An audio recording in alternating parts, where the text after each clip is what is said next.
Bueno, pues ahora vamos a comenzar esta mesa redonda con estos magníficos expertos que tengo a mi lado en todo lo que es la contratación público-privada. Yo creo que es un tema que nos interesa a todos los que estamos en el sector, sobre todo a los que más relaciones tenemos como empresas con el mundo de la administración, pero también a la administración en sí, por quizás el desconocimiento en muchas materias sobre este tipo de contratación. Voy a comenzar presentando a las personas que tengo aquí conmigo. Nos falta una persona que pertenece al Cabildo de Tenerife, Roberto Moreno Díaz, que era el director de Telecomunicaciones y Nuevas Tecnologías del Gobierno de Canarias, que finalmente, porque ha caído enfermo, estos días no ha podido acercarse con nosotros. Pero bueno, vamos a intentar repartir nuestros minutos entre los que estamos en la mesa y con vosotros para conseguir sacar nuevas ideas o por lo menos aclarar, ¿no?, muchas de ellas. En primer lugar, os quiero presentar a Beatriz Julia Álvarez. Ella es directora gerente del Foro de Contratación Público-Privada para el sector de las TIC, diplomada en informática y experta en contratación pública. Es socio director de Calaman Consulting y gerente del foro CPP-TIC. Responsable de la definición e ingeniería de procesos de contratación pública, en concreto el desarrollo y la consultoría de contratos de colaboración público-privada y procedimientos de diálogo competitivo. Además, es analista de mercado TIC en el sector público con una experiencia de más de 20 años. Bienvenida, Beatriz. Muchas gracias. Luego quiero presentaros a Francisco Javier Vázquez. Francisco es letrado del Ayuntamiento de Pamplona, vocal del Tribunal Administrativo de Contratos Públicos de Navarra y letrado del Ayuntamiento, bueno, ya lo dije, letrado del Ayuntamiento de Pamplona. Es miembro del Grupo Técnico de la Comisión de la Sociedad de la Información y Nuevas Tecnologías de la Federación Española de Municipios y Provincias. Entre otra serie de cosas que vamos a cortar porque se nos van los tiempos. Y luego José Javier Medina Muñoz, que es decano del Colegio Oficial de Graduados e Ingenieros Técnicos de Telecomunicaciones. José Javier es presidente de la Comisión Regional Internacional del INITE. Además de eso, es asesor del Consejo de Telecomunicaciones y para la Sociedad de la Información y director de programas máster de posgrado en la Universidad Complutense de Madrid y la UEM y profesor visitante en más de 20 universidades. Así es, ¿no? Pues lo mismo os digo a los dos, bienvenidos a esta mesa. Muchas gracias. Y vamos a comenzar, bueno, pues haciendo esta mesa un poco participativa. No solo nuestros ponentes en esta mesa van a hablarnos de cosas de interés, sino que también todos nosotros, los que estáis ahí y yo, les preguntaremos e intentaremos repartir como unos 5 minutos, si soy capaz de controlarlo. Vamos a intentar utilizar las tecnologías, aunque seguro que... Para ir exponiendo, yo os voy a lanzar una serie de preguntas y luego, después de cada exposición, podemos preguntar sobre el caso expuesto en concreto y luego al final sobre el conjunto de las exposiciones podemos hacer alguna reflexión con algunas nuevas preguntas, ¿no? Voy a lanzar la primera, no sé quién de los tres, si Beatriz, etcétera, pueden contestarla de una forma concreta y rápida y pasamos a la segunda. Esta no la voy a poner tiempo y se trataría de darnos una definición de lo que entendemos por colaboración público-privada. Probablemente los que estamos ahora aquí en la sala lo sepamos, probablemente no, pero yo creo que es el punto de empezar, ¿no?, con esta mesa. Bueno, pues si ¿Quién? te parece, Beatriz. empiezo yo. Muy bien. Bueno, yo creo que la colaboración público-privada en el fondo se está utilizando como un concepto. Es decir, es un concepto en el cual hay muchas fórmulas de colaborar público-privado. Yo creo que desde el ámbito en el que nosotros trabajamos en general, lo queremos llevar a la contratación, es decir, que al final se traduzca en un contrato que tiene una configuración determinada, ¿no? Pero luego hay otras maneras de colaboración público-privada que no necesariamente son del tipo contractual, sino que son del tipo convenio o del tipo de otro ámbito, ¿no? Si nos centramos en la colaboración público-privada dentro de las Smart Cities o dentro, yo hablaría de tecnología en general, ¿no? Porque creo que encaja tanto en el entorno de Smart Cities como de cualquier tipo de tecnología. ¿Por qué? Porque, lo decía nuestro anterior ponente, en el fondo las TIC son un instrumento necesario, por tanto son un medio, no son un fin en sí mismas. Y que la administración se convierta en operador de infraestructura sistemáticamente, pues tiene un coste de la vida del proyecto probablemente muy elevada, ¿no? Como se está demostrando y que bueno, pues no es muy sostenible. Por tanto, yo creo que en el fondo yo creo que hay que buscar maneras de contratación o modelos contractuales que permitan esa colaboración público-privada, porque no olvidemos que las empresas al final lo que quieren es hacer negocio. O sea que la forma de definir la colaboración público-privada es una colaboración entre la empresa y el sector público, o sea, el sector privado y público, para buscar negocio para la empresa y mejoras en lo económico. Los servicios públicos, digamos, ¿no? Bajo unas fórmulas contractuales, donde al final, si el sector privado invierte, porque en el fondo cuando hablamos de colaboración público-privada es que estamos hablando de inversión privada, porque si no, no sería un contrato tradicional, si hablamos de... Por tanto, para que haya inversión es necesario un modelo de negocio y una reversión de esa inversión. Nadie invierte por invertir, se invierte en base a la obtención de unos beneficios a medio y largo plazo, ¿no? Correcto. Vamos a por otra pregunta. Bien, 5 segundos. Bien, ¿no? Está Vamos bien.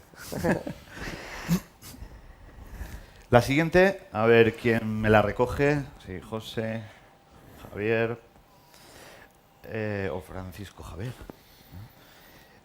¿Qué posibilidades veis sobre la colaboración público-privada para el sector de las TIC? ¿Quién de vosotros dos? ¿Yo? A ver, elegirlo, ¿eh? Me da igual. ¿Cuánto tiempo?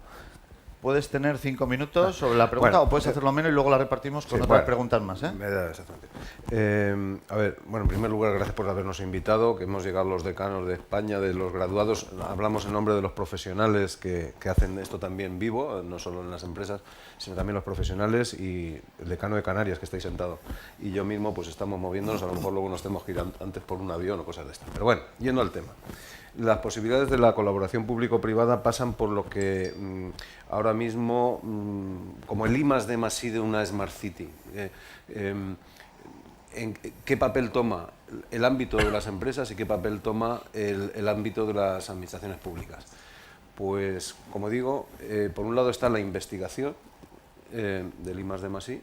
En esa parte, digamos que están participando sobre todo las empresas. La tecnología, como decía muy bien la anterior ponente, es un medio, no es un fin en sí misma, pero es un medio muy importante porque está omnipresente. Y en esa participación, ahora mismo la investigación en los campos de Smart City lo están llevando a cabo las grandes empresas de todo el mundo, están absolutamente involucradas y volcadas en esa investigación, y las determinadas universidades están empezando, que estamos trabajando en los colegios con ellas para hacer desarrollos, sobre todo en los campos de Smart City. Eso como investigación. Como desarrollo, que es lo más abundante ahora mismo, digamos que el gobierno, el Estado, está viendo desde la Secretaría de Estado de Telecomunicaciones y para la Sociedad de la Información que es un catalizador el concepto Smart Cities para el desarrollo, que también decía la ponente anterior, de las propias empresas, y para el desarrollo del uso de las TIC de los ciudadanos, que esa es otra de las características fundamentales. La diferencia entre ciudad digital, que es como se llama este congreso, y las Smart Cities, que es la ciudad inteligente, hay básicamente dos diferencias. Una es el uso de la eficiencia y otra es el acercamiento a los ciudadanos. El uso de la eficiencia en sentido amplio. Eficiencia energética, eficiencia en sistemas de gestión, y ahí tienen mucho que decir precisamente los ponentes de esta mesa en esa colaboración que se lleva desde las administraciones públicas o locales especialmente. la eficiencia que introducimos los titulados universitarios. Un ingeniero es un científico eficiente aplicado a la realidad, pues esa eficiencia también, y por supuesto la eficiencia en el ahorro energético, una característica que diferencia totalmente las Smart Cities sobre el desarrollo anterior que eran las ciudades digitales.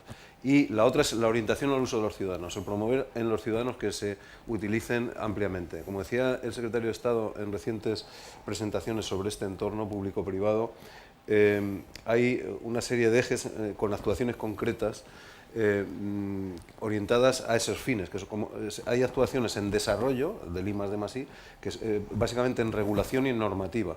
En regulación, pues las leyes que están surgiendo, al albur de este avance, hay una ley 27/2013 que habla de cómo, por primera vez en España, porque las telecomunicaciones sabemos por la Constitución que es algo en el ámbito estatal, pero esta ley ya traslada a los ayuntamientos, en esa participación pública, que la participación de los ciudadanos en el uso eficiente de las TIC, artículo 8ñ de esa ley, que ya lanza a que los datos sean abiertos, el Open Data, Data Mining, cantidad de datos a gestionar desde las administraciones, pero que intervienen y participan los ciudadanos en detectar cualquier tipo de incidencia, cualquier tipo de información, el manejo grande de datos.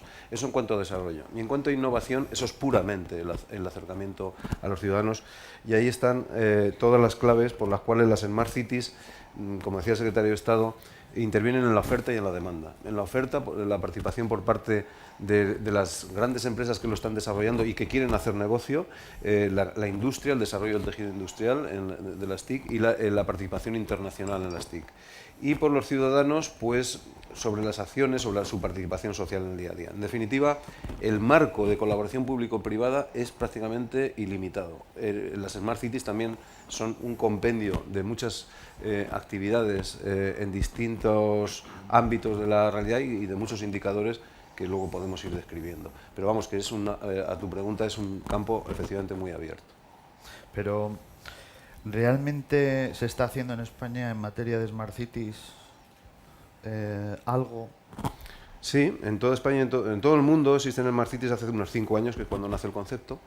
España se incorpora rápido, una serie de municipios, y en Europa pues hay una serie de actividades tremendas que están definiendo indicadores, que están definiendo, por ejemplo, todos estos planes del FIWARE y que se está moviendo por determinados nodos de determinados países, que están distintos tipos de ciudades proliferando. Y hay una serie de ámbitos europeos, como puede ser este que he citado, el FIWARE, el European Technology Platform for Smart Grids, en ahorro energético, en energía eléctrica, en las Smart Cities, en el Covenant of Mayors, que es donde se reúnen todos los alcaldes que están haciendo esto. Pero en España, que es la pregunta concreta, estamos en 3 ámbitos trabajando muchísimo. El primero es la RECI, que conocerán, seguro que, y he visto a la entrada bastantes representantes de ciudades incluidas en la RECI.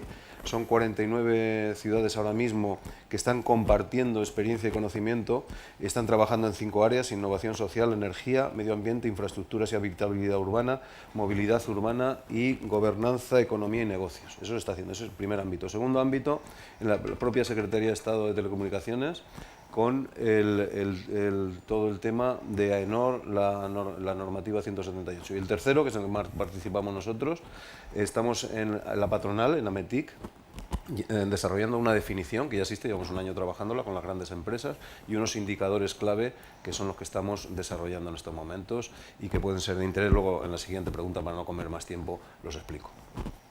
Pues muchas gracias. Bueno, pues vamos a hacer una pregunta, quizás estaba orientada en los temas más jurídicos, ¿eh?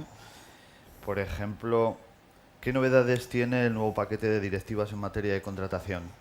¿Nos puedes contar algo, Javier? Muy bien. En primer lugar, buenos días. Gracias por la invitación. Efectivamente, hay un nuevo paquete de directivas que fueron aprobadas el pasado 15 de enero por el Parlamento Europeo. Unas directivas que son ya la 4ª generación de directivas y que pretenden aligerar las cargas, la burocracia que hay en la contratación administrativa. Estamos muy acostumbrados también desde la función pública a hacer muy complicado lo que tampoco lo es, a cargar a los empresarios, a las pequeñas empresas, con grandes papeleos, exigirles grandes conocimientos para participar en las licitaciones, y esto es algo que ha constituido un fracaso de la incorporación a las pymes y en el mercado de la contratación pública. Son las grandes empresas con grandes estudios para preparar ofertas, que no para desarrollarlas a veces, pues bueno, son las que tenían más éxito. Y es una directiva que apuesta por las pymes y apuesta por la innovación. Apuesta por procedimientos más sencillos, más flexibles, menos plazos, solo pedir documentación al que resulte adjudicatario y más negociación. La negociación es buena, la negociación es positiva siempre que sea real, ¿eh? Lo que no podemos hacer son procedimientos negociados ficticios, como a veces vemos. Se va a permitir los negociados sin límite siempre que haya publicidad y con unos plazos muy breves. Y vamos a poder negociar absolutamente todo, excepto, y ya se aclara por la propia directiva, vamos a poder negociar todo excepto los criterios de adjudicación y los requisitos mínimos del contrato. Como veis, hay una apuesta muy fuerte por la negociación. Hay una apuesta también por poner en valor al personal de las empresas que tiene experiencia, no a la experiencia de las propias empresas, que también es muy frecuente que las grandes tengan grandes experiencias, sino qué personal va a destinar usted, qué experiencia tiene, qué va a aportar. Y es, que quizás también lo podamos dejar para otra pregunta, son las directivas de los nuevos procedimientos de adjudicación. Va a haber un procedimiento específico para la innovación, el procedimiento de asociación para la innovación, un procedimiento sencillo porque los CPPs siguen sin regularse como figura de contrato de colaboración público-privada. A mí me parece que es esto adecuado porque no creo que sea necesario. Creo que con las fórmulas que existen en Europa es suficiente, y con las fórmulas que existen en España, sin tener en cuenta ese procedimiento que a veces es muy complejo para realizar. Se tarda mucho tiempo en fraguar algo. Y al final es un procedimiento nuevo y fácil, que es lo más interesante, porque a veces los propios ayuntamientos, nosotros hemos tenido experiencias, por ejemplo, de hacer un contrato de servicios energéticos, como han comentado, con un ahorro del 20% al año en energía, en agua, en luz, en calefacción, sin grandes complejidades, sin grandes plazos muy largos que nos aten incluso tecnológicamente y que dispersen los riesgos, porque yo si me tengo que obligar a 20 años, pues dentro de 20 años nadie sabemos, probablemente nadie sepamos dónde estemos mañana o pasado. Pues imaginaros dentro de 20 años para un empresario que además tiene dificultades de financiación, porque otro problema es que la administración no está pagando pronto. Ahí estamos viendo continuamente planes de proveedores, vemos que por fin hay una iniciativa también tecnológica como es la de la factura electrónica, que ya debe estar implantándose, pero vemos que no hay muchos casos de éxito realmente, ¿no? Nosotros, por ejemplo, en Pamplona, el 90% de nuestras facturas son electrónicas, pero no es frecuente verlo.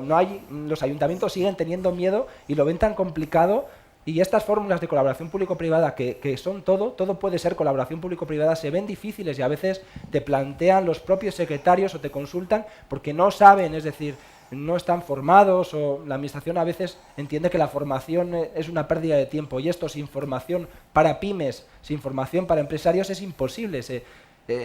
Nos pilla a todos demasiado grandes. Son grandes palabras muy gratas al oído, colaboración público-privada, plataformas, ¿verdad? Que a veces hay que, efectivamente es curioso, ¿no?, que abramos esta sesión preguntando qué es una colaboración público-privada, ¿no? Pues resulta un tanto extraño, y lo que a mi juicio, y para concluir, supone es que hay que simplificar, y es la directiva que hay que aprovechar para ello. Ya hay un grupo de trabajo creado por el Ministerio de Economía y Hacienda para transponer la directiva, y esperemos que sea, como el profesor Jimeno Feliu de la Universidad de Zaragoza dice, un código, algo sencillo, porque llevamos 13 reformas de la normativa de contratación pública en un año y medio, y es imposible, casi nos llaman como expertos a los sitios solo para a quien conocemos si realmente está vigente alguna norma o no, porque es tan difícil, pues imaginaos para un pequeño empresario, ¿no? Muy bien. Bueno, con respecto, y por ahondar un poco más en lo que dice Javier, ¿no? El que ha hablado de las nuevas directivas, del nuevo paquete. Dentro de ese nuevo paquete hay algo novedoso que hasta ahora no se había regulado en la Unión Europea, que son los contratos de concesión, ¿no?, que viene a aportar un granito más al impulso de la colaboración público-privada dentro de la Unión Europea. Es decir, cada país solo había una directiva que era de contratos, obras, suministros, servicios, y ahora ha sacado un paquete que son concesiones, ¿no? Lo que pretende con las concesiones, que delimita 3 tipos: obra pública, obra y servicios, y básicamente lo que dice es, bueno, es cualquier contrato por el cual se pague bien por las administraciones, bien por terceros o una combinación de ambos. Es decir, se descarga el desarrollo estructural a largo plazo de la infraestructura y servicios estratégicos, es un poco lo que pretende, permitiendo aprovechar las competencias del sector privado, ¿no? Contribuyendo de alguna manera a lograr eficacia y aportar innovación. Volvemos a encontrarnos en las concesiones con la palabra innovación. Es decir, nos lo encontramos en la ley de contratos y nos lo encontramos en las concesiones. La innovación, ¿qué es la innovación, ¿no? Que creo que lo trataremos también un poco más adelante. Lo que dice la directiva es deben ser claras, sencillas y no generar una burocracia excesiva. No entra en los procedimientos, simplemente delimita qué y qué no tiene que hacerse en el modo concesional, con unas normas básicas, y luego que los países les deja libertad de transposición, ¿no? Se permiten prestar servicios directamente o delegando en terceros, es decir, en el sector privado, y, como he dicho, no entra en los procedimientos. Y también hace una alegación a la PYME, es decir, que debe concederse una especial importancia a cómo mejorar el acceso a este mercado concesional por parte de las pymes. Es decir, que el mercado concesional se diseñe de tal manera que dé cabida a las pymes, y lo dice claramente la directiva, ¿no?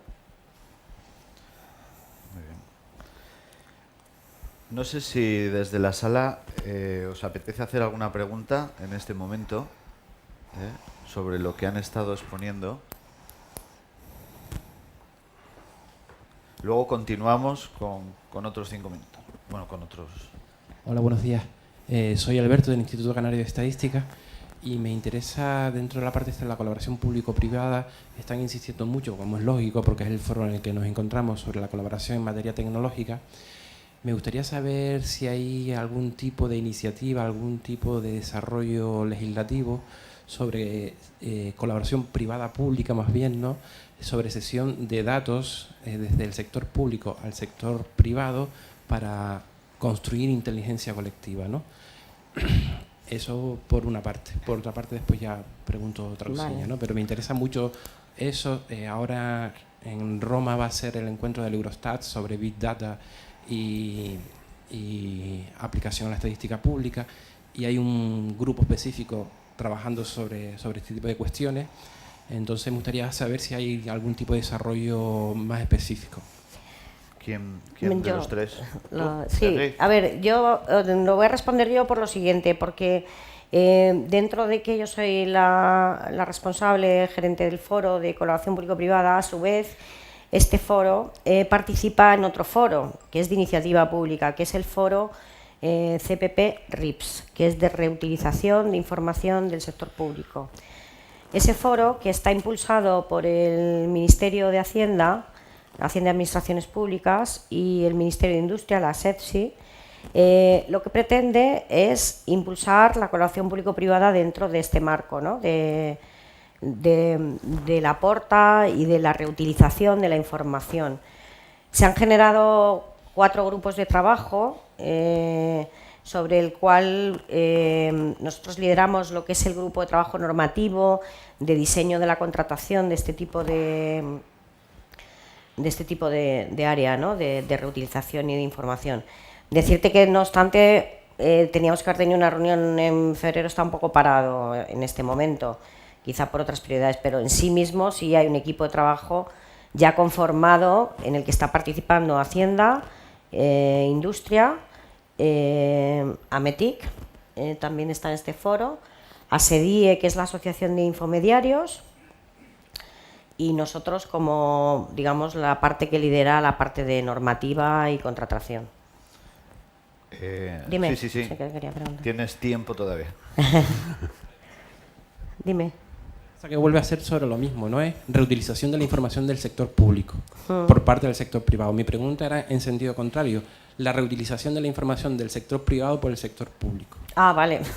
¿vale? No, en Por esa eso línea decía no. colaboración privado-pública. Vale, no te había entendido, disculpa. En este momento hay un montón de información Sí, que hay en la administración pública, desde luego, y que se va a poner a disposición Vale, de los vale. ciudadanos por las diferentes vías, Open Data, lo que fuese, ¿no? A mí me interesa mucho más la información que está en el sector privado que no se está utilizando.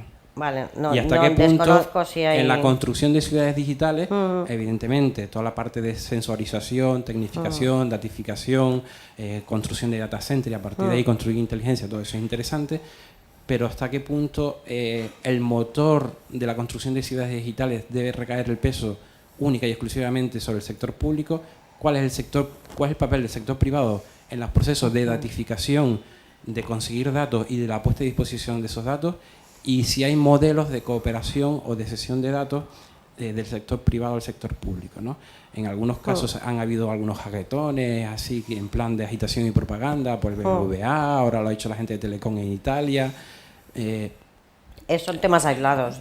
No hay- Exacto, son temas aislados, pero se está reflexionando a nivel europeo en cómo se puede conseguir cesión de datos del sector privado al sector público, si hay modelos de monetización de esos datos a través de reducciones fiscales, no solo, porque claro, nosotros, por ejemplo, el Instituto de Estadística, estamos en negociaciones con varios agentes privados, ¿no? Que tienen datos que nos interesan, ¿no? Pero todo pasa por cash, ¿no? Única y exclusivamente, ¿no? Entonces estaba pensando en si ustedes conocían otros modelos que fuesen más allá, ¿no? Yo creo que... Yo no. Sí, yo creo que en Y el- a ti no sé si te consta, A Javier, mí que no hay me algo en consta. Europa. Hay, en este yo creo que sentido. en la parte privada, y aquí intervengo yo un poco, lo que se está utilizando es más de interés de la propia empresa. Entidades bancarias están utilizando los datos para su propia explotación, ¿no? De cara a sus propios clientes, dándoles ese valor añadido que la empresa quiere obtener para sacar más beneficio. Sin embargo, interactuar o mezclar esos datos con datos públicos es un tema que personalmente yo creo que ninguno de esta mesa hemos visto que se esté planteando. No, hoy por hoy yo no lo conozco, ¿eh? No voy a decir que no existe, porque sería un atrevimiento por mi parte, pero que Ahí- yo no lo conozco. Hoy por hoy. Tenemos otros 2 minutos para otra pregunta sobre lo expuesto. Y si no, seguimos y luego volvemos a intervenir. Bueno, yo tengo por aquí planteada alguna pregunta más. Vamos a dar un salto. Tengo alguna más también de tipo jurídico, pero luego te la hago llegar. Vamos a lanzar una pregunta, por ejemplo. ¿No creéis que existe un desconocimiento sobre este tipo de procedimientos por parte de determinadas personas dentro de las instituciones, llámense interventores, etcétera, en la mayoría, por ejemplo, pues, o de ayuntamientos o de administraciones regionales, etcétera? ¿O no solo son los interventores los que desconocen estas fórmulas para poderlas aplicar? Sino que además hay otros perfiles dentro de las administraciones que deberían tener claro este tipo de fórmulas, porque yo creo que muchas de nuestras empresas cuando van al sector público y plantean una colaboración de este tipo, no se hace por desconocimiento. ¿No creéis que estamos en una situación todavía tan incipiente que queda mucho camino por recorrer para sensibilizar, formar a los profesionales de la administración pública en este tema? Yo insisto en que hay que profesionalizar la función pública también y hay que simplificarla. A veces yo, por propia experiencia con otros compañeros, ves que los problemas están más, uno, en no conocer y otro en tener miedo, ¿no? En tener miedo también a lo desconocido y a lo complicado. Con lo cual sí que hay que hacer una labor formativa, pues no sé quién la debiera liderar, ya digo, sobre todo a pymes y también a la función pública para que comprendan que es pues bueno, que esto es el futuro, el progreso y que no es difícil, pero esa última parte no es difícil, sobre todo hablando de niveles de ayuntamientos, porque es cierto que a veces, y por experiencia propia lo digo, se plantean por parte de empresas cuestiones haciéndolo, y con todo el respeto, más complejo de lo que realmente son, ¿no? Os ponía antes un contrato de servicios energéticos que nosotros hicimos y sin demasiadas complejidades, como un contrato mixto de suministro y de servicios. Bueno, planteando inversiones, repartiendo riesgos en algún caso, pero sin entender que había una transferencia como para que fuera una concesión, y hay que hacerlo fácil, ¿no? Y luego quizás hay que establecer fronteras, es decir, la frontera de la contratación pública, la frontera de la colaboración sin contratación pública, ¿no? Ciertamente hay una frontera al contrato menor que yo creo que debe ser usada con cautela, pero que a veces incluso puede servirnos para plasmar algo, para probar algo, para ver si nos gusta y luego licitamos en abierto. Y hay otras posibilidades, como por ejemplo, que me conste, el Ayuntamiento de Móstoles y también nosotros en el Ayuntamiento de Pamplona hemos hecho un convenio marco para hacer de la ciudad, o esa es la iniciativa, un laboratorio de ideas donde dejemos probar a los empresarios sus trabajos, ayudarles a desarrollarlos sin cobrar. Javier, y sin... ¿Eso tiene que ver con la compra innovadora? Pues ¿También? puede tener ¿Compra que ver, ¿no? pública innovadora? ¿Es una mezcla? Puede tener que ver, en este sentido no habría compra, en el caso que estoy poniendo, la compra precomercial está excluida de la normativa de contratos y por lo tanto podría ir por una vía asimilada. Y bueno, pues claro que tiene que ver, ¿no? Tiene que ver con idear cuestiones que no están o sea, productos, servicios que no están en el mercado o que se pueden mejorar sustancialmente. Y claro que es factible para nuestras empresas llegar con una solución para ponerla en demostración como innovación, siempre que no esté ya... Yo entiendo que sí, el límite será, el límite será el de los principios rectores de la contratación pública, que lo que te exigen es que a determinadas cuantías tienes que acudir a procedimientos ya abiertos, salvo que hubiera, y esto lo regula también la nueva directiva, aunque quizás me estoy adelantando, razones que hagan posible un procedimiento negociado sin publicidad por razones de especificidad técnica, que se ha usado mucho, mejor dicho, se ha abusado mucho de él, y ahora la nueva directiva concreta cuándo se puede hacer, que es cuando realmente o hay derechos de patentes o hay esa especificidad técnica de la que siempre hemos conocido, pero el límite que ahora pone la directiva son dos muy interesantes, sobre todo para pymes, que no se haya puesto una barrera artificial. Esto lo vemos mucho en muchos pliegos de condiciones técnicas de muchos ayuntamientos, que ponen una característica que elimina al resto de los competidores sin ninguna razón. Esa limitación tiene que estar muy justificada y muy motivada. Y que no haya ninguna alternativa razonable a esa contratación directa que vamos a hacer. Esas serían las dos fórmulas que ahora se concretan más, ¿no? Aparte del procedimiento de asociación para la innovación, que luego si queréis tratamos un poco. Sí, José. Sí, yo lo que diría es que hay una ausencia de modelos, como se ha visto en la pregunta y como se está viendo, porque se está empezando, y es un escenario complejo, porque es un escenario en el cual la tecnología es compleja y la administración es compleja, y el ciudadano de a pie pues no conoce a fondo esto, y el tecnólogo no conoce la administración y el administrador no conoce la tecnología. Entonces eso requiere efectivamente una formación, como decíais antes, y empezar a establecer modelos, porque si no, no funciona. En ese campo, en el de la formación, sí que desde el mundo de los colegios profesionales y las universidades estamos poniendo en marcha unos programas concretos. Yo ahora mismo llevo en Ametic la parte de formación, ya la he llevado para Hogar Digital y ahora para Smart Cities, y estamos diseñando másteres que tienen, precisamente estoy pensando en uno concreto con una universidad, que lleva una parte dirigida a personas de la administración que van a regir sobre la propia organización de su Smart City desde el punto de vista administrativo, porque están en puestos políticos de concejal que lleva ese sector o jefe de servicio de telecomunicaciones que está en la parte tecnológica. Esa formación tiene un mix, tiene como dos partes y cada uno está aprender la tecnología y aprender los procedimientos más eficaces, porque no solo modelos sino medidas. Hay que tomar medidas, por ejemplo, en un ayuntamiento, yo no sé si están preparados todos los ayuntamientos para que sea rentable para las empresas que participan en esa colaboración público-privada,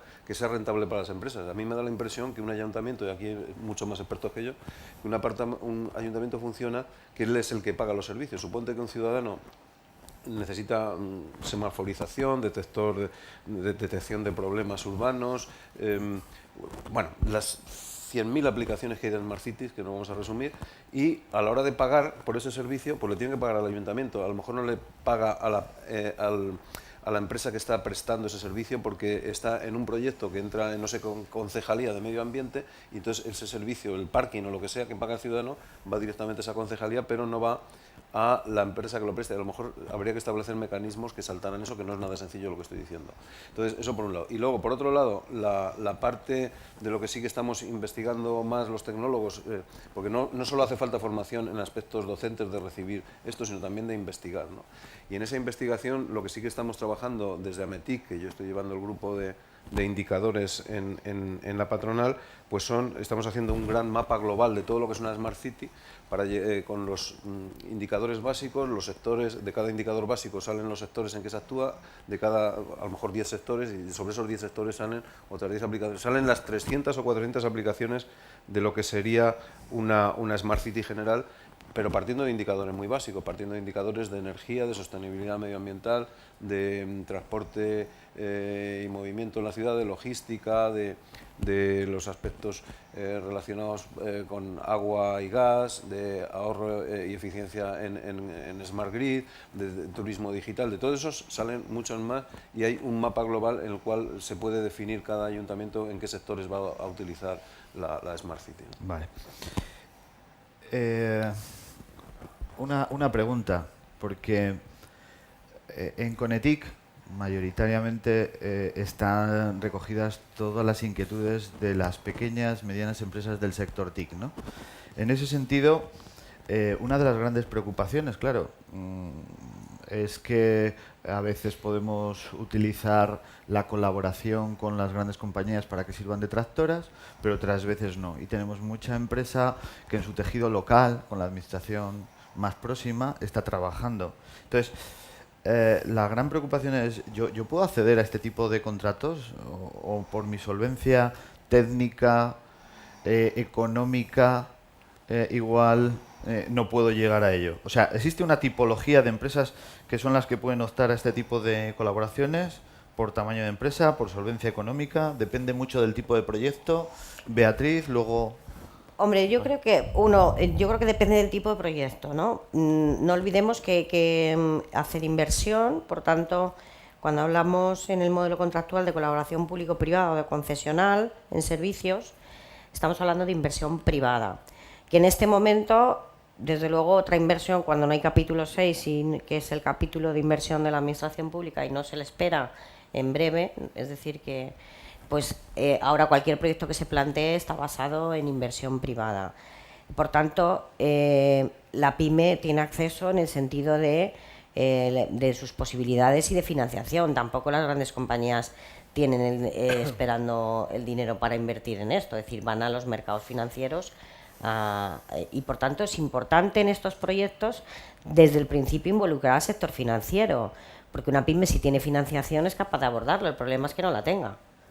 El problema real es que no la tenga. Por tanto, en estos proyectos dependerá de los proyectos y yo he dicho al principio, el nuevo paquete de directivas lo dice claramente, mejorar el acceso a las concesiones para la PYME. O sea que lo habla claramente. José, ¿querías decir algo? Todos estos proyectos que intervienen en las TIC, normalmente, efectivamente, como dice Beatriz, dependen de la inversión privada. Punto. Ahora, si nos fijamos en las ayudas y modelos europeos de ayudas a determinados proyectos, sí que hay, sin duda alguna, la participación de las pymes, sobre todo las pymes innovadoras, porque normalmente todos los proyectos que vienen de Europa, las ayudas que exigen que participen 3 países en el proyecto y que en esos 3 países haya una gran empresa que haga de tractor, evidentemente un ayuntamiento, porque estamos hablando de Smart Cities, tiene que haber municipios relacionados, o una gran corporación, yo que sé, la Guardia Civil, alguien que reciba el servicio principal del proyecto, pero que haya empresas pymes que sean la avanzadilla tecnológica, una gran empresa solvente y luego las administraciones de cada uno de ese país. O sea que sí que hay un papel, sin duda alguna, para esas pequeñas empresas que en ese papel de outsourcing habitual histórico dentro del mundo de las TIC están teniendo actividad en Smart City. Yo creo que bajo el punto de vista de las tecnologías de la información ahora, donde a veces para determinados proyectos solo se requiere la idea, bueno, esto me suena ahora a mí, solo se requiere la idea para poner en marcha con una inversión en tiempos de desarrollo de un equipo muy cortos y en ese sentido, bueno, no es necesario financiación. Ellos pueden llegar a esa colaboración con su administración, ¿no? Buscando el presentarles la idea y establecer contratos de alguna forma, igual que estás hablando de la colaboración entre pymes y grandes empresas para llevar soluciones complementarias entre ambas a este tipo de contratación en el entorno de las Smart City, claro está. Y bueno, para ir finalizando, hay una pregunta que ha sido Javier soltando algunos puntos, creo, durante tu charla, que era los procedimientos de asociación para la innovación. Una pincelada de cómo se desarrolla. Sí, muy brevemente.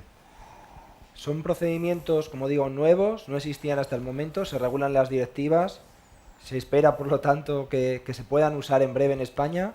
Hay un periodo de transposición de 2 años, aunque espero que lo bueno lo podamos utilizar antes.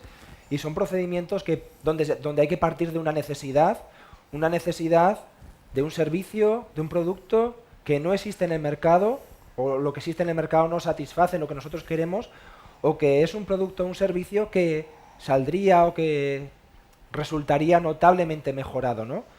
Entonces se parte de esa necesidad y lo interesante es que no solo vamos a poder contratar la idea, el desarrollo de la idea, sino vamos a poder adquirir el resultado final en un mismo procedimiento y de forma sencilla, porque los trámites van a ser los mismos que el de un procedimiento negociado. Entonces, con plazos breves, ya no serán esos plazos de 52 días, serán plazos de 30 días y con relativa sencillez, ¿no? Pero la gran ventaja, como digo, es fundamentalmente esa, ¿no? La posibilidad de comprar ese tipo de productos o servicios partiendo de una necesidad y utilizando no el diálogo competitivo como los TPPs, que se puede utilizar también, sino el negociado, y también teniendo en cuenta que en estos procedimientos no habrá que tomar solo en cuenta el precio, estará prohibido, porque a veces estamos viendo bajas súper anormales, por no decir temerarias, por no decir otras cosas. Suicidas. Suicidas. Pero de eso sois conscientes en las administraciones. Había, en relación con las bajas temerarias, la propuesta directiva y el texto de compromiso fijaba un límite del 20% en los licitadores. Como máximo se podía hacer esto. Pero bueno, luego parece que fruto de distintas enmiendas se eliminó y ahora nos vamos a quedar igual que estamos.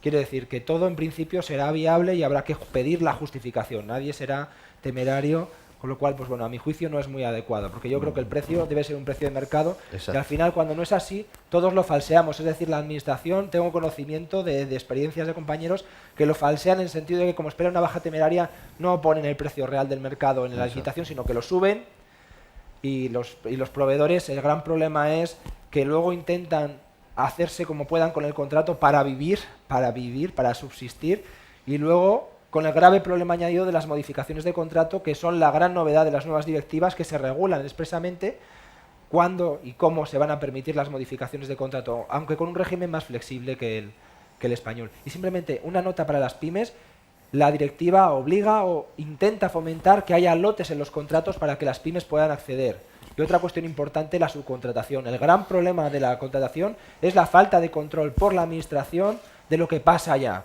No sabemos que contratamos con la empresa X, pero luego no sabemos realmente quién está allá, quién es quien está prestando el servicio. Y para eso las nuevas directivas obligan a hacer un control muy fuerte de la subcontratación, a imponer penalidades graves a aquellos que lo incumplan y también a incluso favorecer que los subcontratistas puedan acudir a la administración a cobrar lo que el contratista principal les ha dejado de abonar. Y ya finalmente, una cuestión importante en la ejecución es la determinación de indicadores. Yo creo que es la clave en la que también hay que formar a los técnicos de los ayuntamientos. A veces adjudicamos, por ejemplo, contratos sin saber muy bien por personas, teniendo 50 personas, 60 personas, cuando a mí me da igual que haya 50 o 75, lo que quiero es que realmente se cumpla con lo que yo quiero, lo que quiero es definir unos objetivos, pero claro, para eso hace falta mucho trabajo, mucho esfuerzo en fijar indicadores, es decir, esa necesidad primera lo que va a hacer es que la administración defina qué quiere y también al proveedor se lo haga más fácil, porque si tú me dices qué quieres, yo te lo puedo ofertar, pero no me digas que quieres una cosa que realmente no sabes lo que es y que luego me vas a controlar X, ¿no?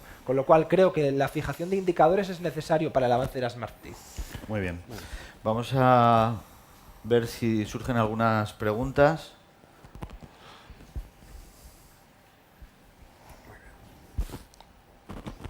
Sí.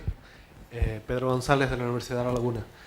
La administración pública está fomentando mucho el tema de emprendimiento con múltiples acciones para que los jóvenes crean empresas.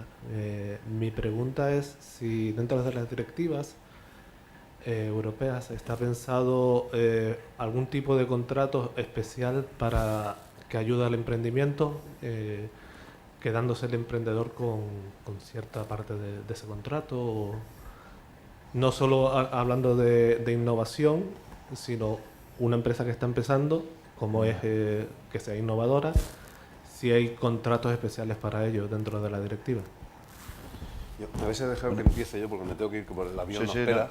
no. Entonces, El que queráis, si nos quedan... No, le inicio nada más porque no tengo respuesta tampoco para todo. Sí decir que a nivel de emprendimiento y de profesionales que participan en todo esto de la Smart City, sí que se ve una necesidad enorme de esa actividad, de la actividad innovadora y de emprendimiento, y de profesionales. Los profesionales ahora mismo, los datos que tenemos es que el potencial que hay ahora mismo, hay un par de sectores que intervienen muchísimo, de manera multidisciplinar y transversal en toda esta actividad, que son el sector medioambiental, que se calcula que un 2,5% del PIB con 150.000 empleos es el potencial de uso de esto, de los cuales una gran parte es emprendimiento, y el sector telecomunicaciones y TIC con un 5% sobre el PIB con 250.000 empleos, que es lo que llamamos nosotros en los colegios profesionales.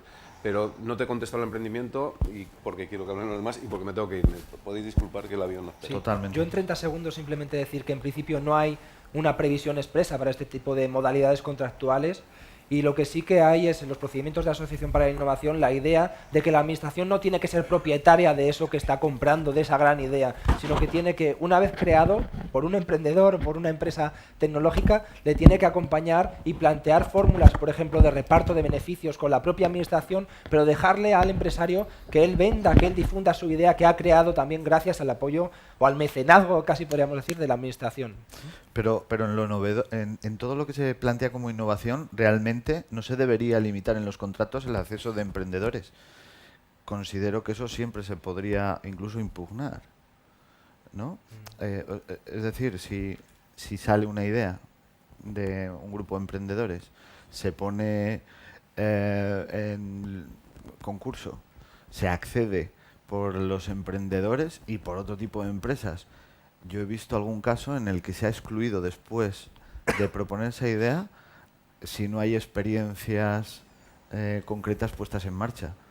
Y yo creo que eso es, o sea, se puede recurrir, ¿no? Ahora quien acceda a la licitación va a estar durante todo el proceso. Ya no va a haber dos procedimientos, uno para idear, para desarrollar, para producir, para investigar, y otro para comprar el producto, el resultado. Todo va a ser en uno, ¿no?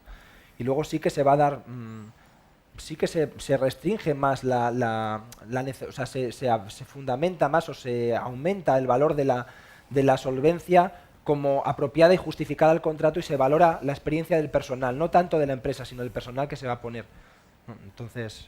Pero no hay específico nada de apoyo a emprendedor. O sea, realmente sí se apoya a la pyme y sí claramente hay un apoyo a la innovación, pero no hay nada específico respondiendo a... Pero el a Horizonte nivel 2020 tiene medidas, ¿no? ¿O no? Sí, pero yo hablo dentro de las nuevas directivas de contratación, porque en el fondo la contratación la usas como una herramienta de potenciación. Al final, la herramienta de potencia es que se contraten de una determinada manera, ¿no? Y que el sector público sea un tractor de la economía en algunos sectores, ¿no? 40 segundos nos quedan. ¿Alguna...? Mira, me dicen que me levante. Solo una cosa que ha surgido de manera colateral y no sé, supongo que no es el foro la mesa adecuada, pero están hablando de apoyo a las pymes, de apoyo de contratación a las pymes, etcétera, etcétera, etcétera. ¿Cuánto tardará, lo comentaba Javier, cuánto tardará en llegar esa nueva normativa a España? ¿Y existirán pymes en ese momento? Porque mi pregunta, los procesos que se están dando ahora de contratación van en la línea totalmente contraria. Concentración absoluta de todos los contratos, macrocontratos bestiales de decenas y cientos de millones de euros, a los que, por supuesto, no podemos acceder las pymes. ¿Habrá pymes? Hay que actuar ya. Es que, No hay que esperar a nada. Se puede hacer con las herramientas que tenemos ahora. y sin embargo, Lo que hace falta es transmitirlo a quien lo debe hacer en cada administración para que haga lotes desde ya, para que limite en un contrato cuántos lotes se puede resultar adjudicatario una empresa, que de hecho la Abogacía General del Estado ponía inconvenientes a esto y la nueva directiva lo resuelve. Dice que podemos limitar, si licitamos 10 lotes, podemos limitar a 3, a 4 los que queramos con una empresa, y la subcontratación también está viéndose protegida con la última reforma normativa en España, y también las cuestiones de solvencia con la ley de factura electrónica. Es decir, España en esas 13 reformas sí que debo decir que está intentando ya hacer esto. El problema es que hay que saberlo transmitir, porque a veces lo hacemos tan complejo que nadie es capaz de verificarlo, ¿no? bueno, damos... Luego quizás te contesto. Si para el Una tiempo- pregunta muy rápida, entonces, a día de hoy, nosotros, las pymes, si ocurre una cosa de esa y un pliego determinado no va en esa línea, ¿tenemos mecanismos legales que nos permitan el respaldo para impugnar un pliego y paralizarlo si va en esa línea que acabo de decir, teniendo en cuenta lo que acabas tú de comentar? Dar una respuesta categórica sería muy equivocado por mi parte. Lo que además en los tribunales, porque yo coordino en el Observatorio de Contratación Pública de España la doctrina de todos los tribunales, lo que hemos visto en el último año es que ha habido, por ejemplo, anulaciones de grandes contratos. Os recordaréis el de Guadalajara, un contrato a 17 años que aunaba multitud de servicios, porque se entendía que no se podían mezclar tantos objetos que quizás podían no tener relación, como el mantenimiento de las bicis, el alumbrado, los semáforos, la limpieza verde, recogida de residuos, todo. Y generaba también una solvencia muy grande porque se multiplicaba el valor estimado por 17. Eso ha sido anulado por un tribunal, el Tribunal Central de Recursos Contractuales. Y entonces lo que los tribunales veríamos ahora es sobre todo si la solvencia que se solicita es adecuada y si el objeto es adecuado. Otras cuestiones como la necesidad de hacer lotes aún no podemos decir que esté vigente, pero hay cuestiones que sí. Yo creo que es importante, sobre todo ya desde el punto de vista de los tribunales de recurso, daros cuenta que es un recurso muy rápido, se interpone en 10 días, se resuelve en 20 días, es gratuito, y yo creo que lo podéis usar, porque yo creo que al final son los mecanismos de fuerza que tienen las pymes, al final es ese, ¿no? Y combatir que no aparezcan pliegos que sean perjudiciales sustancialmente para ellos cuando no haya motivos de peso. Yo además soy testigo de que eso se ha hecho y ha funcionado. Muy Sí. bien. Bueno, muchas gracias a todos por vuestra atención.